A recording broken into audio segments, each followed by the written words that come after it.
자, 이런 가운데요. 경찰이 성접대 의혹을 부인해왔던 이준석 전 국민의힘 대표를 무고 혐의로 검찰에 넘기기로 했다는 소식이 알려지면서 파장이 지금 커지고 있습니다. 짧게 정리를 해보자면 이렇습니다. 이준석 전 대표가 김성진 아이카이스트 대표로부터 성상납을 받았다는 의혹이 나왔죠. 그래서 이준석 전 대표가 무슨 소리냐, 이건 허위사실이다라고 하면서 의혹을 제기했던 가로세로 연구소를 명예훼손으로 고소를 했습니다. 기억하시죠? 자, 김성진 대표 측이 성접대는 사실이라면서 이준석 전 대표를 무고 혐의로 맞고소를 했었죠. 자, 그런데 경찰이 이준석 전 대표를 무고 혐의로 검찰에 송치를 한 겁니다. 그러니까 이게 무슨 말이냐면 사실상 이준석 전 대표의 성비위의 실체는 있다라고 판단을 하게 되는 거예요. 결론적으로. 경찰은 그렇게 보고 있는 거잖아요. 지금 그 경찰이 그 성비위 사건, 성비위 사실 그게 있다라는 증거를 확보하지 않고는요. 네. 기소 의견으로 송치할 수가 없습니다. 아하. 그러니까 아마도 지금 그게 밝혀져 있지는 않잖아요. 언론에 아직. 우리는 알 수 없지만 경찰은 그 증거를 다 확보했다라고 보여지는 거죠. 네. 왜냐하면 무고가 되려면 그 성비위 사실의 증거를 확보 안 하면 무고 안 됩니다. 그렇죠. 예. 그렇기 때문에 이제 이렇게 되면 검찰에서 이제 그걸 근거로 해서 증거 판단을 다시 해서 이제 기소를 결정할 거고 그러면 이제 재판이 될 수밖에 없는 그런 상황이 되어버렸습니다. 지금 정미경 최고 얘기 들어보면 경찰이 증거를 확보했기 때문에 그러니까 성상납에 대한 실체가 있다라고 경찰은 확인했기 때문에 기소 의견으로 넘긴 것이다. 이렇게 추정할 수 있다 말씀을 하셨는데요. 그동안 이 성상납 의혹에 대해서 이준석 전 대표는 여러 차례 떳떳하다고 밝혀왔습니다. 이렇게 보시면 될 것 같아요. 제가 진짜 뭐 그런 거에 대해서 떳떳하지 않고 이런 게 있으면은 소위 말하는 대로 강용석 후보 복당 받아주는 게 제일 편하죠, 저한테는. 그러니까. 제가 만약 뭐 속된 말로 꿀리는 게 있으면은 구분 받아주면 제일 편하죠. 그거 왜 안 하겠습니까? 이준석이 알 거예요. 메기구이집이 역사적인 장소더라고요. 첫 성접대 룸사롱에서 있었던 일과 그 해당 숙박업소 시간이나 여성에 관한 이야기 그리고 그 이전에 있었던 양주 마시던 자리에서 동석했던 여성들 사진도 제시받았고요.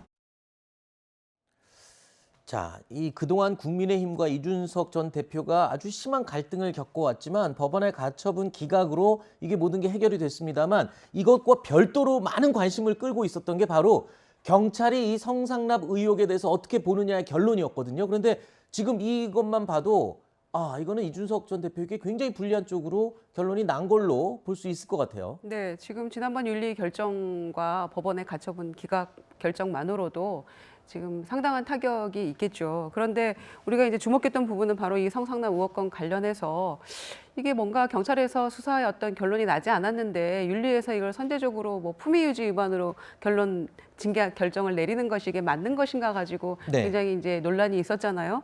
그런데 이렇게 지금 경찰에서 기소 의견으로 송치했다고 하면 정말 이게 사실이라고 한다면 이거야말로 정말 큰 문제가 되겠죠. 그동안에 뭐 가처분 논란과 관련된 것들은 다 뭐 사실 그 다른 문제가 돼버리고 이게 사실은 가장 큰 문제인데 집권 여당 전 대표가 이런 부분에 있어 이게 사실로 판명이 난다면 이거야말로 정말 심각한 문제고 규탄받아 마땅한 일인데 이준석 전 대표는 지금 이걸 극렬 부인하고 있기 때문에 여기에 대한 시시비비도 가려지게 되겠죠. 네, 알겠습니다.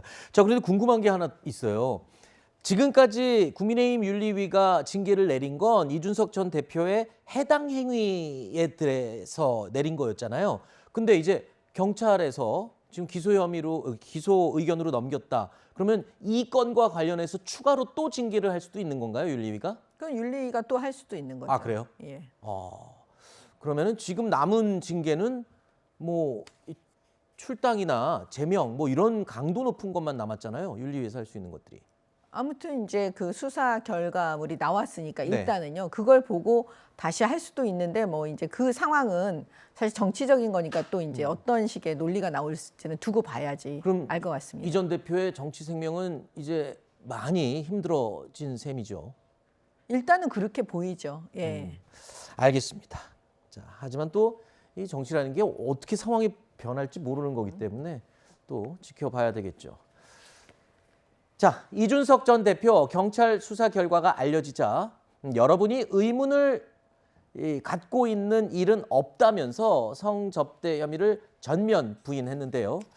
자, 일단 이준석 전 대표 앞으로 또 어떤 이 절차를 밟고 대응을 할지도 굉장히 관심입니다만 가지고 있는 카드가 몇 장 없을 것 같은데.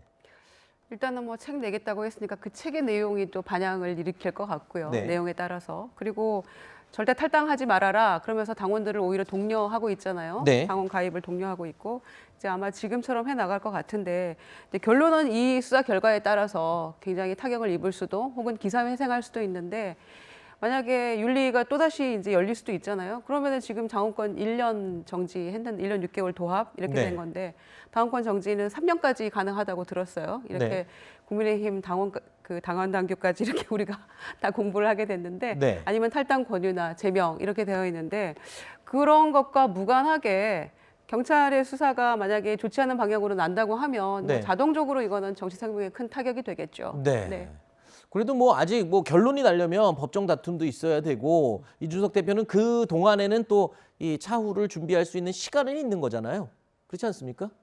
근데 어떤 방식으로 어떻게 이거를 이제 뚫고 나갈지는 그 이준석 대표가 이제 결정할 수밖에 없는 상황인 것 같아요. 네.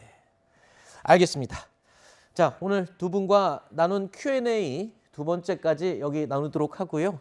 다음 코너로 저희가 이어가도록 하겠습니다. 오늘 나와주셔서 고맙습니다.